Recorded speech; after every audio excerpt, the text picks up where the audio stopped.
नैना peak, जो कि नैनीताल के मल्लीताल पर स्थित संपूर्ण नैनीताल की सबसे ऊंची चोटी और एक पहाड़ी है।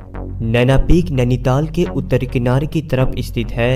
नैना पीक को आम बोलचाल में चीना पीक या चाइना पीक नाम से भी बोला जाता है, मगर ज़्यादातर लोग आज भी इसे चाइना पीक नाम से बोलते हैं। एक स्टडी में देखें तो 60% लोग इसे आज भी चाइना पीक नाम से बोलते हैं, जिसमें 30% लोग नैना पीक और 10% लोग चीना पीक बोलते हैं।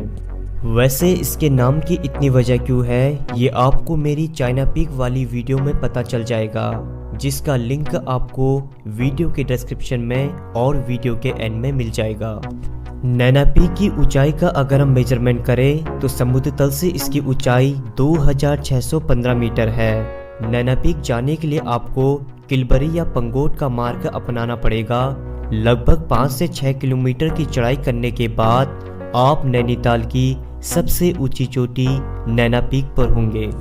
यहाँ से आपको नैनीताल का पैनोरामिक व्यू देखने को मिलेगा, जिसमें आपको नैनीताल की आम आकार की झील भी देखने को मिलेगी। अब आप सोच रहे होंगे कि चाइना की दीवार या चाइना देश को कहां से देखें, क्योंकि इस पहाड़ी का नाम चाइना की दीवार पर रखा था।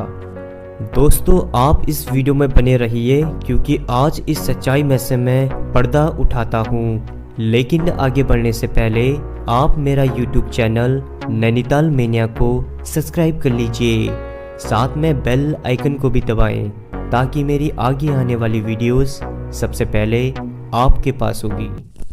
दोस्तों, एक परिकल्पना करते हैं कि ऐसा हो सकता है। मैं दावे के साथ कह सकता हूं कि एक जमाने में नैना पीक इतना ऊंचा रहा होगा जहां से चीन की दीवार या चीन देश को देखना संभव रहा हो, क्योंकि अगर आप नैना पीक को ध्यान से देखोगे तो वो आज भी मूल सतह से टूटा हुआ नजर आता है। वीडियो में आप साफ तरीके से देख सकते हो कि किस तरीके से पहाड़ में भूस्खलन के निशान अभी भी साफ झलकते हैं। ऐसा प्रतीत होता है जैसे एक जमाने में चाइना पीक की चोटी बहुत ऊंची रही होगी। जब खतरनाक भूकंप से चाइना पीक की चोटी नीचे गिरी होगी तो उसने झील के पानी को भर दिया होगा। आपको जानकर हैरानी होगी, लेकिन ये सच है कि एक जमाने में सूखाताल झील नैनी झील का ही हिस्सा हुआ करती थी। जब विशाल चाइना पीक खतरनाक भूकंप के कारण नीचे गिरा तो उसने झील को पहाड़ की चोटी से भर दिया, जिसमें नैनीताल का 1/4 हिस्सा अलग हो गया, जिसे आज आप सूखाताल बोलते हो। अब थोड़ा नजर कैमल्स बैक की तरफ घुमाओ, जो कि खुद टूटा हुआ प्रतीत होता है। कैमल्स बैक की चोटी पर कोई भी पेड़ पौधे नहीं हैं, जबकि उसकी निचली सतह में काफी पेड़ पौधे हैं। कैमल्स बैक भी नैनी पीक का ही हिस्सा है। अगर आप कैमल्स बैक जाओगे तो वहां आज भी आपको बड़े बड़े पत्थर टूटे हुए मिलेंगे, जो कि एक सबूत है कि जब चाइना पीक की चोटी टूटी होगी तो उसने कैमल्स बैक के ऊपर की चोटी को भी गिरा दिया होगा। चाइना पीक के अगर आप पिछली सतह में देखेंगे, जहां से हम खुरपाताल को जाते हैं, तो चाइना पीक की विशाल चोटी का गिरा हुआ हिस्सा जंगलों में साफ दिखाई देता है।